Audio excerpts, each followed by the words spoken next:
서로 인사 나누겠습니다. 항상 복음만 믿으면 완전 승리합니다.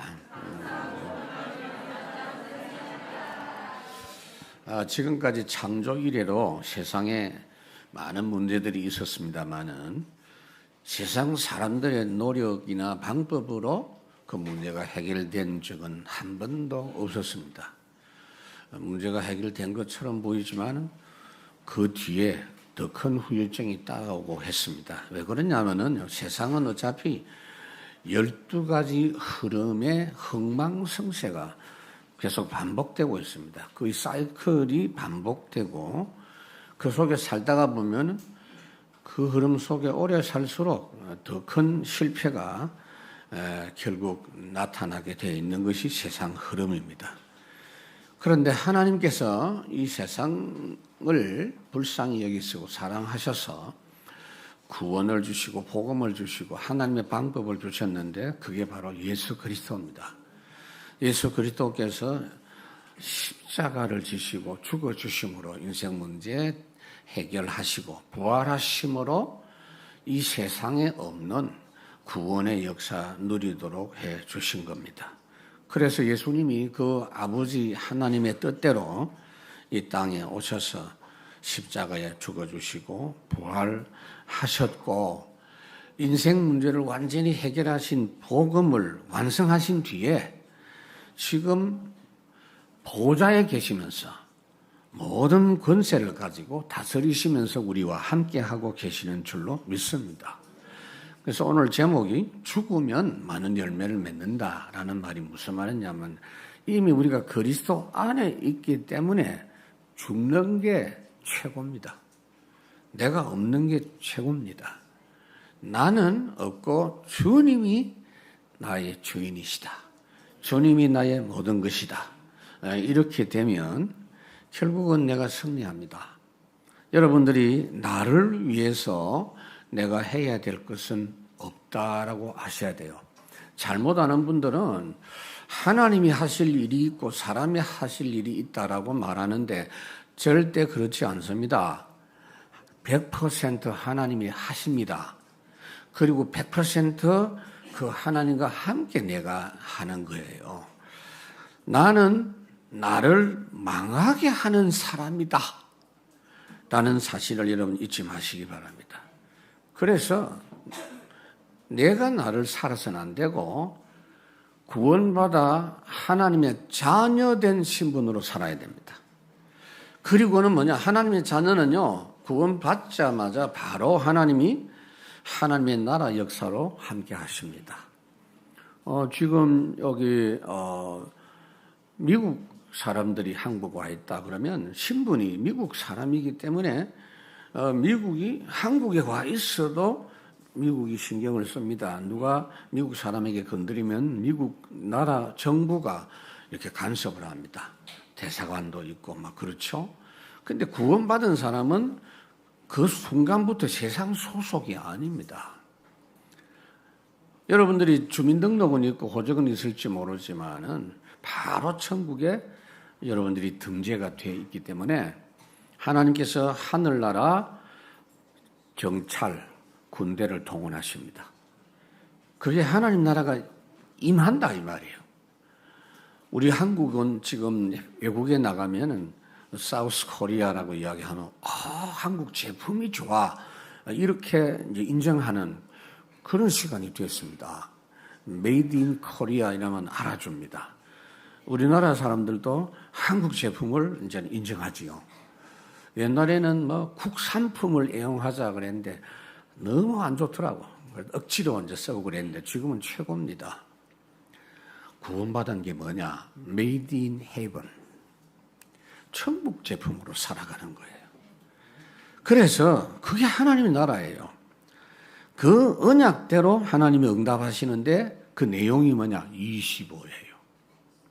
항상 여러분 머릿속에는 24. 하나님의 백성이고 하나님의 언약대로 나를 인도하신다. 그게 내 마음에 딱 꽂혀져 있어야 돼요. 그러면서 25 하나님 나라 응답을 여러분 받으셔야 되는데 어떻게 이 축복을 누리느냐. 첫째, 나의 문제 속에서 하나님의 나라 일로 인도받아라. 그렇게 딱 마음 먹는 순간부터 보호자의 축복이 내게 임하고 내가 누릴 수가 있는 것입니다.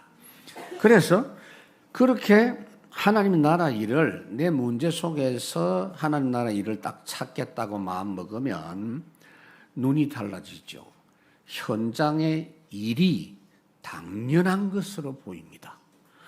우연하게 나타난 일은 하나도 없다.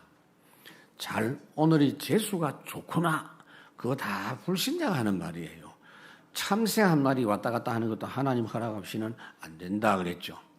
자, 지금 예수님이 6월절 어린 양으로 십자가에 죽으시기 위해서 예루살렘으로 입성을 하십니다. 사람들이요, 너무 환호하면서 호산나 다윗의 자손이여 그리스도이시라고, 메시아라고 환영하면서 맞이합니다. 예수님이 하나님의 아들이시다 하는 것을 사람들이 공적으로 고백하는 그런 순간입니다. 이렇게 많은 군중들이 예수님을 이렇게 메시아라고 그리스도라고 맞이한 적이 거의 없었거든요. 제자들이 지금요 너무 기분이 좋아요. 드디어 우리가 예수님과 함께 3년 동안 따라다녔던 보람이 있구나. 그동안에는 가는 데마다 참 핍박을 받고 따돌림 당하고 어려웠는데 이제 3년 만에 주님이 드디어 우리 이스라엘의 왕이 되시는구나. 예수님이 왕이 되시면 우리는 한 자리씩 하겠구나. 12명이니까 장관 한 자리씩 하겠구나. 이래가지고요, 막 굉장히 기분이 업되어 있는 이런 상태였습니다. 자, 그런 상황에서 더 기분 좋은 일이 생겼어요. 20절. 뭐라고 했느냐면은 명절에 예배하러 올라온 사람 중에 헬라인 몇이 있었다 그랬어요. 지금 예수님이 유대인에게만 인기가 있는 것이 아니고 헬라인에게도 인정을 받고 있다는 거, 이 보통 사건이 아니에요. 헬라인이 뭐냐면은요, 이방인들의 대표가 헬라인이다라고 그렇게 통칭을 합니다. 유대인과 이방인을 대조할 때 유대인과 헬라인 그렇게 말합니다. 로마서 1장 16절에 보면 내가 복음을 부끄러워하지 않을 복음은 모든 믿는 자에게 구원 주신 하나님의 능력이 됨이라. 먼저는 유대인에게요, 그리고 헬라인에게도니라. 모든 사람이 죄 아래 있다 이 말할 때 로마서 3장에 보면 유대인이나 헬라인이나 다 죄 아래 있다. 그리고 이 헬라인은 당시에 최고로 지성인 그룹들 그 속에 있어요. 우리 대한민국의 지금 그 국민들은 교육 굉장히 내용이 많이 지금 앞서 있습니다. 그래서 학력도 많이 높아져 있습니다. 그러니까 뭐 어디 가도 똑똑하죠. 엘리트들이 많죠. 우리가 미국에서도 보면은 아주 똑똑한 사람들이 많습니다만은 뭐 예를 들어서 미국 하버드에서 왔다 그러면 보스턴은 거의 대학 도시이기 때문에 보스턴에서 왔다 이러면은 좀 굉장히 앞선 사람들이구나 이렇게 생각할 수 있는데 헬라인이 바로 그런 사람들입니다. 그러니까 이 사람들 중에 지금 먼저 하나님을 믿고 유대교 믿는 사람들이 6월절 명절 지키러 올라왔다가 소문 들은 거예요. 아니 죽은 나사로를 살렸다? 예수가? 그럼 그분이 바로 우리가 기다리는 메시아이 맞다. 우리가 만나러 가자. 이렇게 해서 찾아온 겁니다. 자, 오늘 제가 이제 말씀드린 사람은 한 세 종류가 있어요. 첫 번째는 뭡니까? 복음 관점으로 딱 보면요, 그 사람들의 행동이 당연한 행동을 한다라고 볼 수 있습니다. 그러니까 예수님을 핍박하는 사람들, 바리새인 그 유대인들은 예수님과 복음을 인정하지 않습니다. 자기들의 종교 사상을 포기하지 않고 그렇게 하니까 예수님을 핍박하는 것이 당연한 것입니다. 이렇게 당연성을 여러분 확인하셔야 되고, 두 번째로 그러면은 지도자들, 유대인들, 바리새인들보다 훨씬 덜 배운 사람들인데 어째서 백성들은 예수님을 메시아라고 그렇게 환영을 하느냐? 그분들은 순수하게 말씀을 받았어요. 그러다 보니까 메시아인 줄 알고 체포령이 내린 상태에서도 예수님을 열렬히 환영하고 그게 당연한 겁니다. 세 번째 당연한 모습이 뭐냐면 제자들은 예수님이 제자지만은 이 사람들이 영적인 비밀이 아직도 제대로 이해가 안 되고 하나님의 나라 역사를 제대로 몰라다 보니까 세상 나라 그것밖에 없는 거예요. 그러니까 이스라엘에서 자기들이 출세해야 할 것이다. 그러고 있는 겁니다. 나중에 사도행전에 가가지고 이 사람들이 이제 변화가 됐죠. 그러니까 당연한 행동을 하는 것이다. 지금 여러분 우리 주변의 모든 사람들의 행동은 당연한 행동이다. 당연히 그렇게 할 수밖에 없다. 요셉의 형들이 요셉을 팔아먹었을 다른 사람은 몰라도 요셉은 처음에는 충격받았지만 좀 있다가 아이고 형님들은 그럴 수밖에 없구나. 여러분들도 그런 눈이 이번 주간에 열려지기를 바랍니다. 누구를 욕하고 비난하고 싸우고 할 필요가 없어요. 그놈은 죽일 놈이고 뭐 살릴 놈이 그런 거 할 필요가 없어요. 당연한 것이다. 두 번째로 현장에는 반드시 회복돼야 될 필연적 응답. 그거는요 여러분 통해서 나타날 응답입니다. 세상에 이 흑암의 세력이 다스리고 있기 때문에 필연적으로 여러분 통해서 하나님의 나라 역사가 회복이 되어져야 돼요. 여러분들이 항상 마음에 생각하고 기도할 게 뭐냐 하면은 모든 때에 모든 장소에서 나라의 임하옵시며 나라가 임하옵시며 먼저 그의 나라와 그의를 구하라 그랬죠. 어디든지 마태복음 12장 하나님 나라 회복시켜 주옵소서 기도하면 성령이 임하고 귀신이 떠나고 하나님 나라가 임한다 그랬습니다. 그래서 여러분들이 지금 그 동네에 있습니다. 여러분들이 그 가문에 지금 살고 있는 줄 믿습니다. 여러분들이 그 직장 현장에 그래서 있는 줄 믿습니다. 자, 그런데 이 헬라인들이 어떻게 하는 21절 그들이 갈릴리 베세다 사람 빌립에게 가서 청하여 이르되 선생이여 우리가 예수를 배우고자 하나이다 하니 자 12제자 중에 빌립을 찾아왔어요. 헬라인들이. 왜 찾아왔을까? 복잡하게 생각할 거고 이름이 빌립이라. 빌립은요 유대 이스라엘식이 아니고 헬라식 이름입니다. 여러분. 그렇죠? 그러니까 저 사람이 우리 헬라식 이름을 가졌으니까 우리 찾아가면 훨씬 우리가 도움을 잘 받겠다고 찾아간 겁니다. 근데 사실은 빌립은 그렇게 헬라인들하고 소통될 수 있는 조건 가진 사람은 아닌데 이름만 빌립이요. 빌립. 여러분들이 혹시 뭐 미국에서 누가 이제 찾아왔는데 우리 장로님들 만나려는데 장로님 중에서 뭐 예를 들어서 마이클 람 뭐 이런 남장로님 마이클 람 이렇게 이제 되면 그럼 나는 찾아옵니다. 왜냐 마이클이니까 아이고 이분이 지금 미국하고 뭐 관계가 있구나 싶어가지고 찾아올 거 아니겠습니까? 근데 그런 거예요. 그래서 지금 이 제자 빌립이 마음에 굉장히 힘을 얻었어요. 이야, 뭐라고 찾아왔냐 하면은 선생님 그런단 말이에요. 자기 스승 랍비 예수님만 선생님 소리 듣는데 그 제자도 선생이라고 하니까 이 빌립이 너무 기분이 좋아요. 그런데 결국은 그거는 위험하기 짝이 없는 생각입니다. 사람들이 인정해 주는 것에 여러분 흥분하면 안 돼요. 사람들이 무시하고 인정하는 건 너무 중요하게 생각하지 마세요. 마귀가 그걸 노리잖아요. 마태복음 4장에 보면 예수님을 시험할 때 성전 꼭대기에서 뛰어내리라. 그러면 사람들이 막 뛰어내렸는데도 천사가 받아가지고 살았다 이러면 막 박수치고 인정할 거 아니에요. 사람이 인정하는 그 흐름 속에 네피림, 서밋 역사가 나타납니다. 그래서 우리가 영적 준비 뛰어야 돼요. 성령이 너에게 임하시며 그랬어요. 세 번째로 항상 있는 하나님의 절대 계획을 따라가라. 반드시 현장에는 복음 회복하는 절대 계획이 있어요.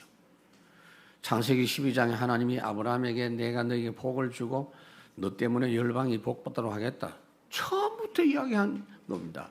여러분을 구원하실 때 처음부터 하나님이 가진 계획이에요. 베드로를 부를 때 내가 너를 사람을 낳는 어부가 되게 하겠다 그랬어요. 항상 그래서 여러분 현장에는 나의 서밋 미션이 있어요.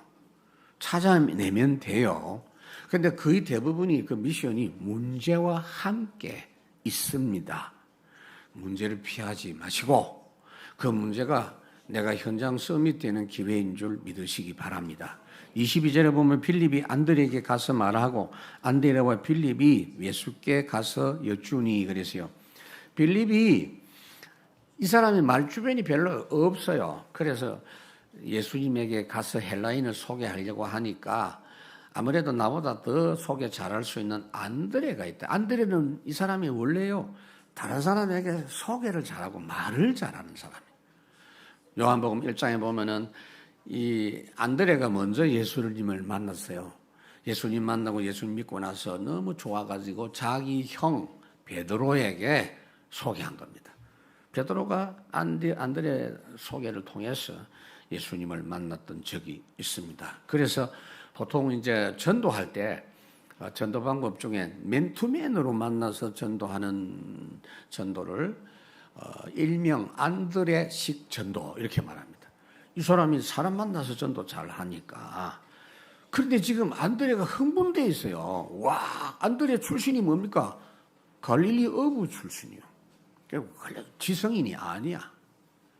그런데 세계에서 제일 똑똑한 헬라인들이 와가지고 자기를 보고 선생이라고 하고 또 예수님 만난다고 하니까 너무 기분 좋아가지고 이분들을 데리고 예수님에게 간 겁니다. 그리고는 뭐라고 합니까? 이제는 우리 주님도 세계적인 인물이 됐구나 싶어가지고 주님, 이 헬라인들이 예수님을 찾아왔습니다. 우리 인기가 지금 대단합니다. 라고 말하는 순간 이 본문이 읽어보면요. 그 다음 헬라인에 대한 이야기가 나와야 될 거 아니에요. 없어요.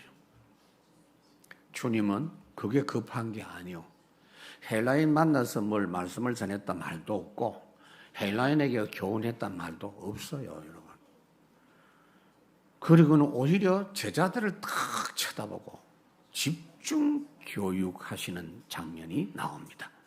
이 주님의 모습은 우리가 요한복음 6장에서도 볼 수 있는데 오병이어의 기적을 행하고 나서 제자들이요 막 그 떡을 나누어 주고 자기들도 먹고 부스러기 12강줄에 들고 막 너무 행복해가지고 하는 그들을 주님이 따로 뒤로 불러가지고 혼을 냈어요.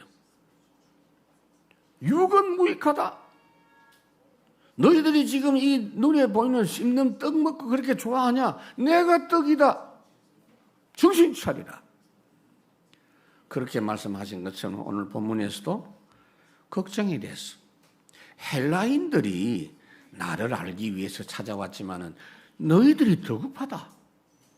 예수를 다른 사람에게 소개해야 될 너희들이 나에 대해서 지금 잘 모르고 있다. 너무나 육신적으로 이해하고 있구나.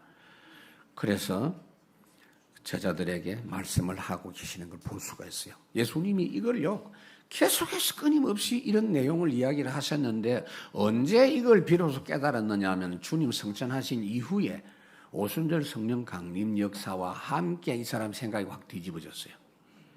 사도행전 1장의 6절에서도 보면은 예수님 이 이스라엘이 로마에서 언제 해방됩니까? 라고 묻잖아요, 여러분. 무서운 겁니다, 여러분. 여러분들은 이 말씀과 함께 이번 주간에 완전 현장에서 하나님 나라를 체험하시기 바랍니다. 두 번째로, 그래서 현장 문제 속에서 우리는 모든 경우에 하나님 나라를 찾아야 돼요. 그러면 시공간 초월의 응답이 반드시 옵니다. 그런 축복을 아는 사람 아무도 이길 수가 없어요. 그래서 어떻게 확인되느냐 하면 문제가 있는데 문제가 아니요. 문제에 속지 않습니다. 여러분 세상 현장에는 항상 문제가 있지만 우리는 걱정할 필요가 없는 것이 그 문제를 하나님이 쥐고 계세요. 하나님이 간섭하고 계세요. 오히려 구원 역사를 따라서 그 문제가 거기에 맞추어서 해결되거나 조정되는 줄로 믿습니다. 그래서 문제는 문제 아니다. 잠언 3장에 보면은 너는 마음을 다하여 여호와를 신뢰하라. 내 명철을 의지하지 말고 너는 범사의 그를 인정하라. 그리하면 내 길을 지도하시리라. 그랬어요. 자, 제자들이 이렇게 헬라인들을 데리고 왔는데 23절에 예수님 뭐라고 합니까? 예수께서 대답하여 이르시되 인자가 영광을 얻을 때가 왔도다. 이 말을 잘못 알아들으면 드디어 내가 이제 사람들에게 나타낼 때가 왔고 내가 왕노를 할 때가 왔다. 이렇게 이해할 수 있는데 절대 그런 말이 아닙니다, 여러분. 여기 영광을 얻는단 말은 하나님의 뜻을 이루는 때가 왔다. 주님이 오히려 십자가 죽으시고 대속의 역사를 이루실 그 때가 왔다는 겁니다. 하나님이 주신 사명을 감당하는 그것이 영광이에요.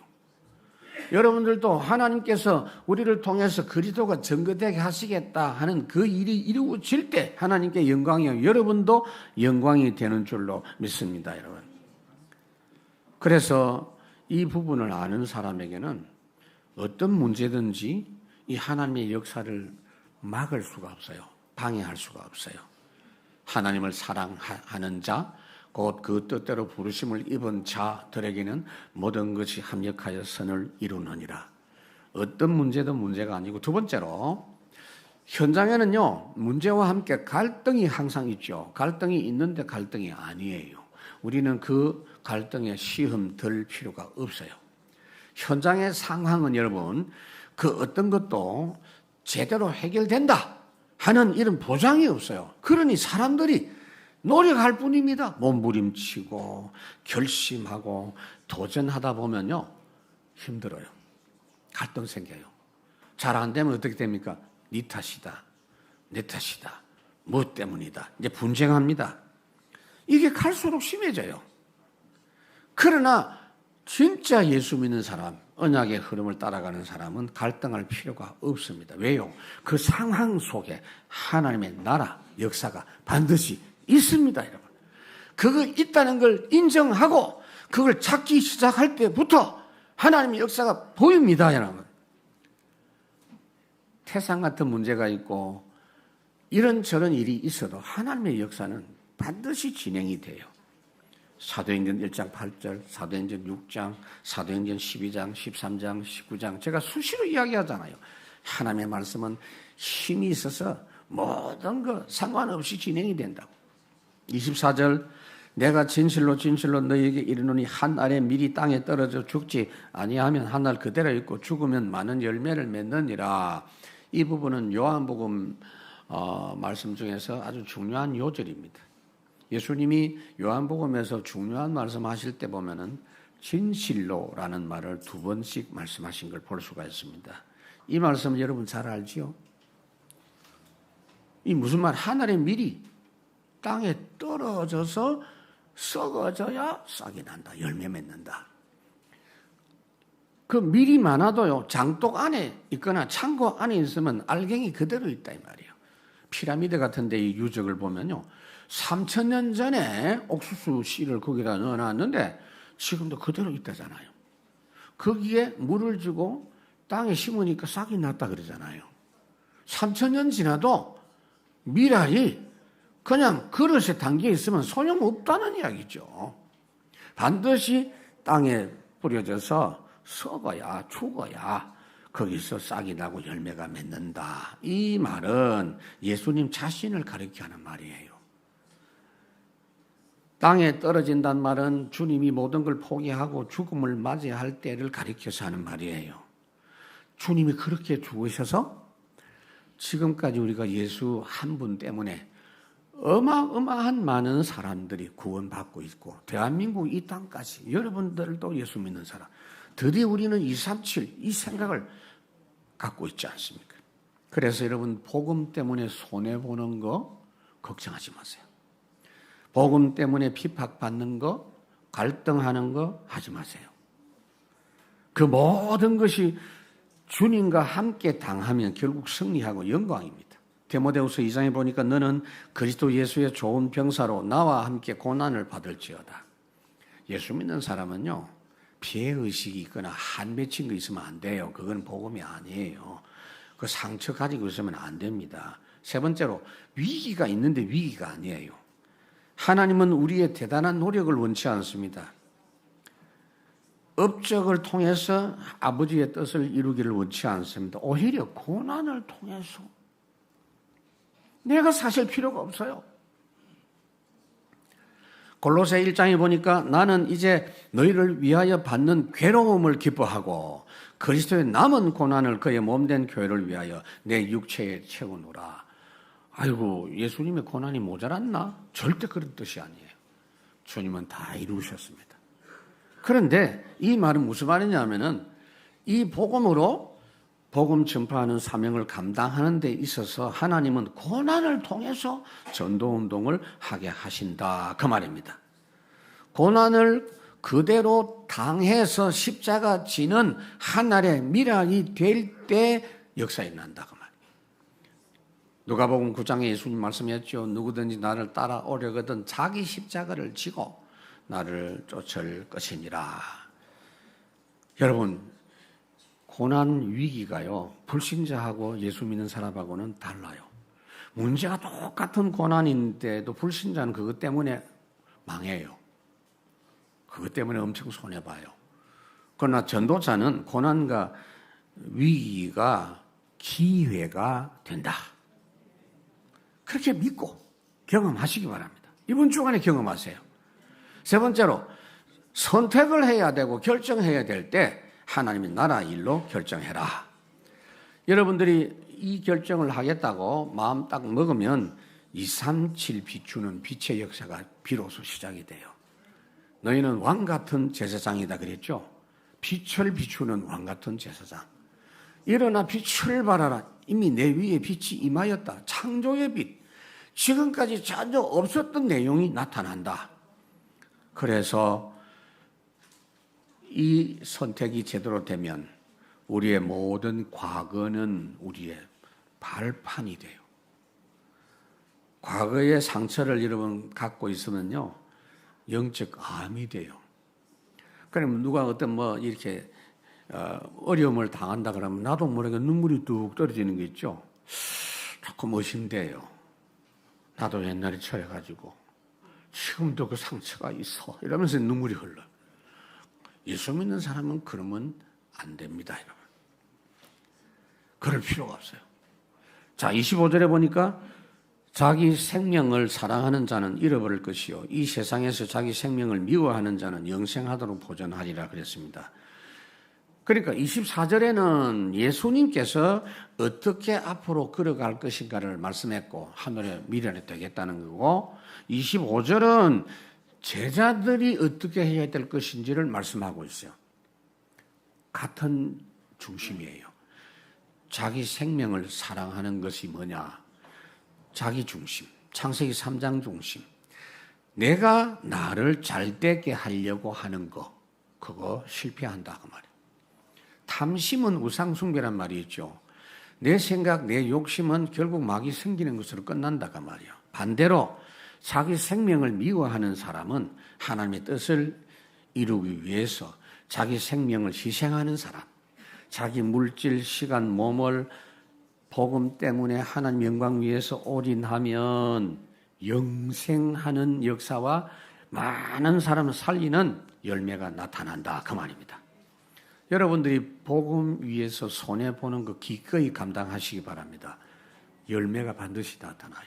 마가복음 10장에 그 말씀이 있죠. 복음 위해서 집을 손해보고 가족이 손해보고 땅이 손해를 봤을 때 그냥 손해로 끝나는 법이 없다. 이 땅에서 100배로 받고 내세에 영생 얻지 못할 자가 없다 그랬습니다, 여러분. 그러니까 그리스도 안에 있는 사람은 죽어버리면 돼요, 그냥. 주장할 필요가 없어. 죽어야 부활하지. 예수님과 함께 죽어버리면 주님 부활하셨듯이 그리스도 안에서 없었던 열매가 나타나는 줄 믿습니다. 갈라디아 2장 20절은 한 번씩 하는 게 아니고 날마다 하는 거예요. 나는 죽고 그리스도가 내 안에 사시는 것이라. 그리스도의 영이 내 안에 주인으로 역사하셔야 돼요. 성령이 내 안에 계셔서 믿음도 커지고 믿음이 자라나고 나를 부인하는 것도 가능합니다. 오늘 여러분들은 예수의 영을 충만히 받으시기 바랍니다.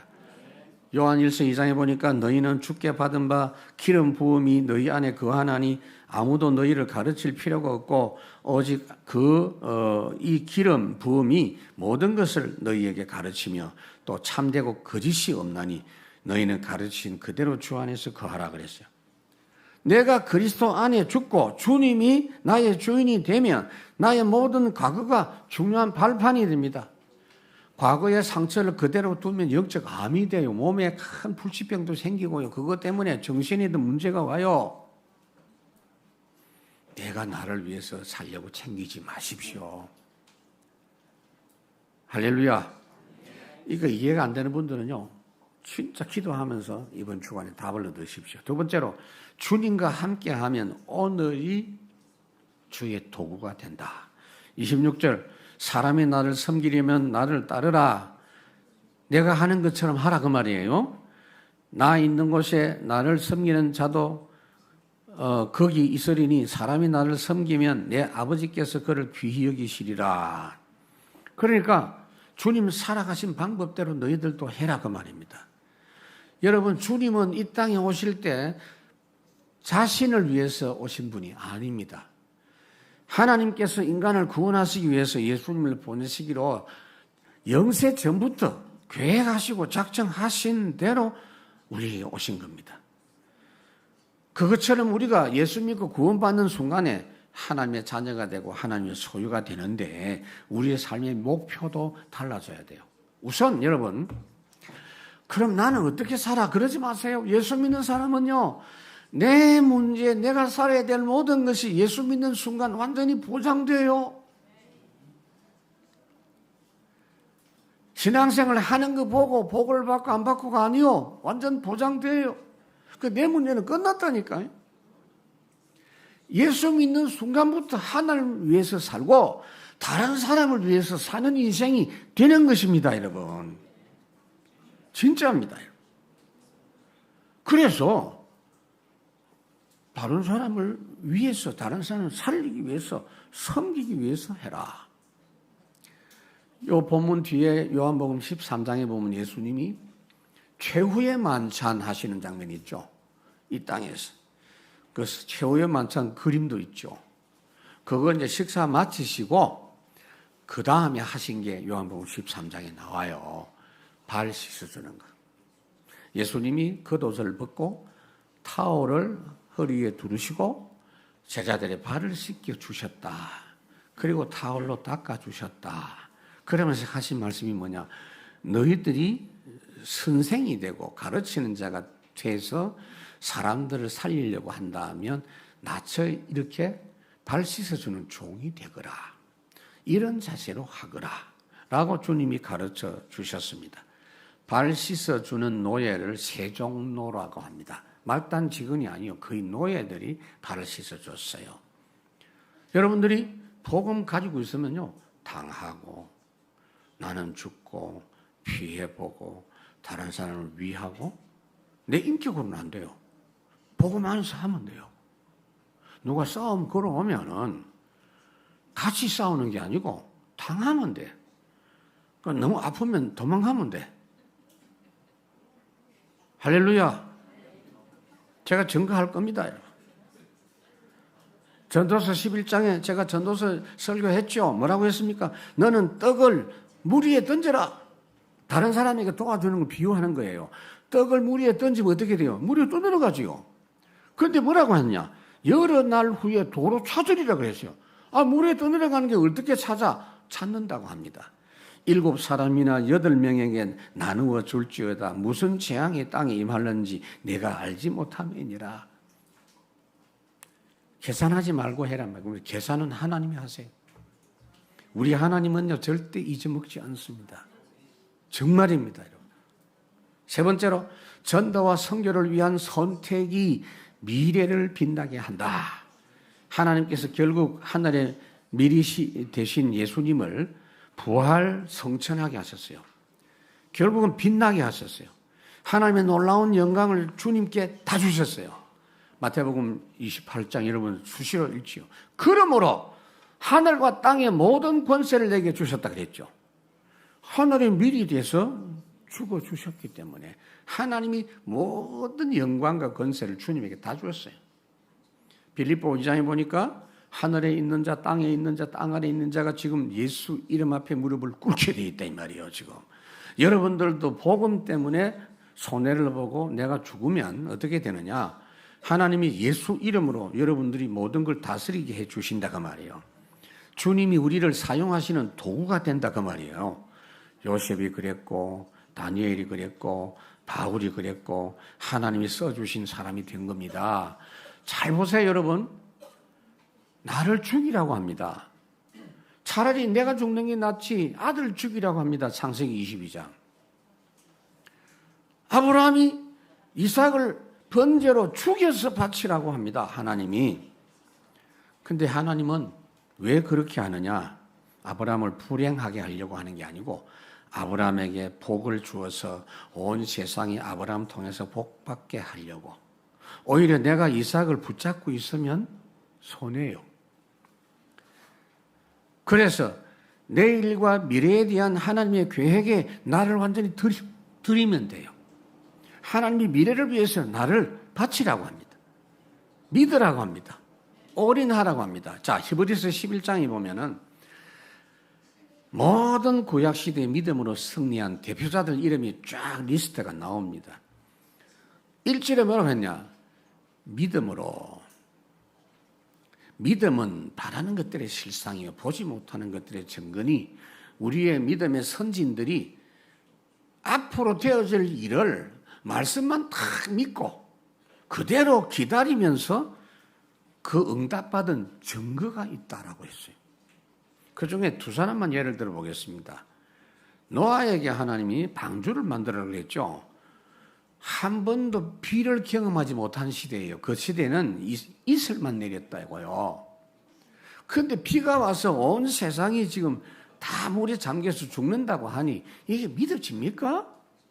재앙 시대가 온다 이 말이에요. 그러나 노아는 알아서 왜 재앙이 오게 될지. 네피림. 완전히 흑암이야.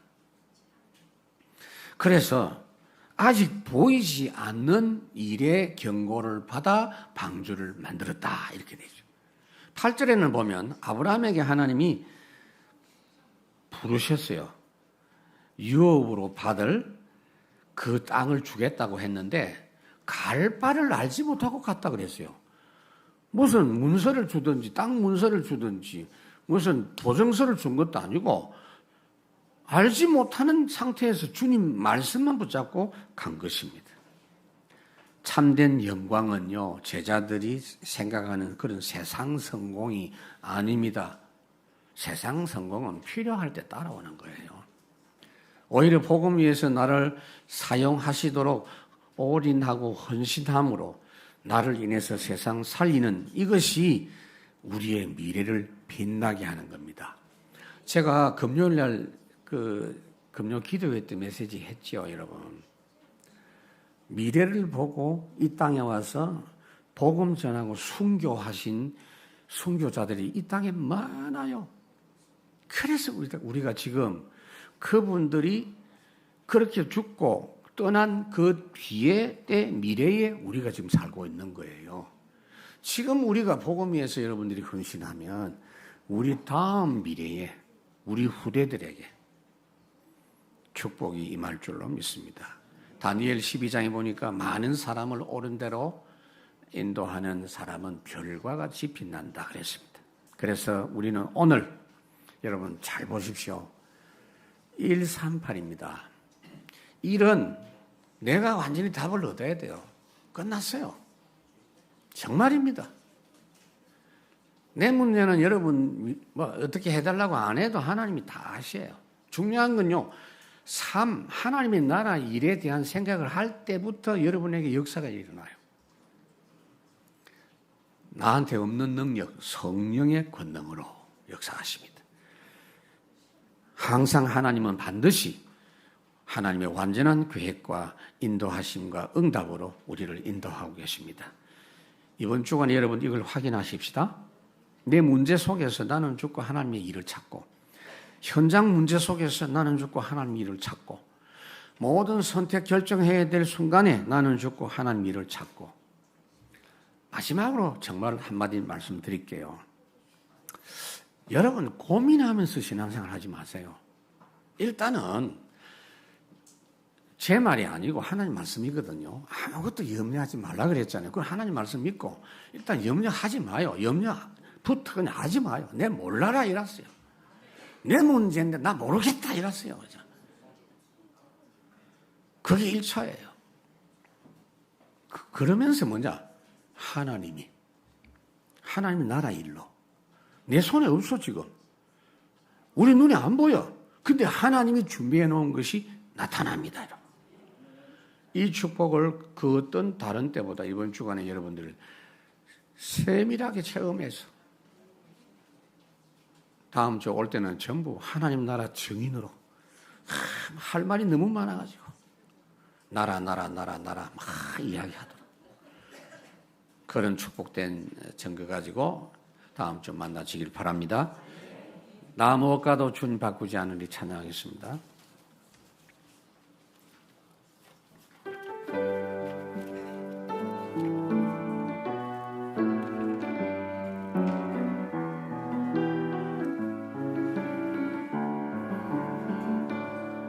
나 무엇과도 주님을 바꾸지 않으리. 다른 어떤 은혜 구하지 않으리. 오직 주님만이 내 삶의 도움이시니 주의 얼굴 보기 원합니다. 주님 사랑해요.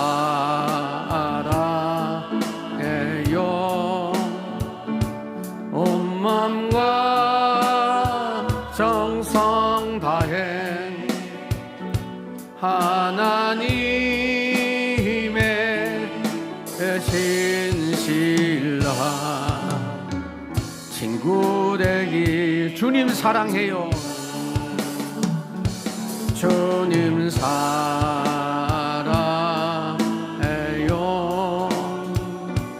온 마음과 정성 다해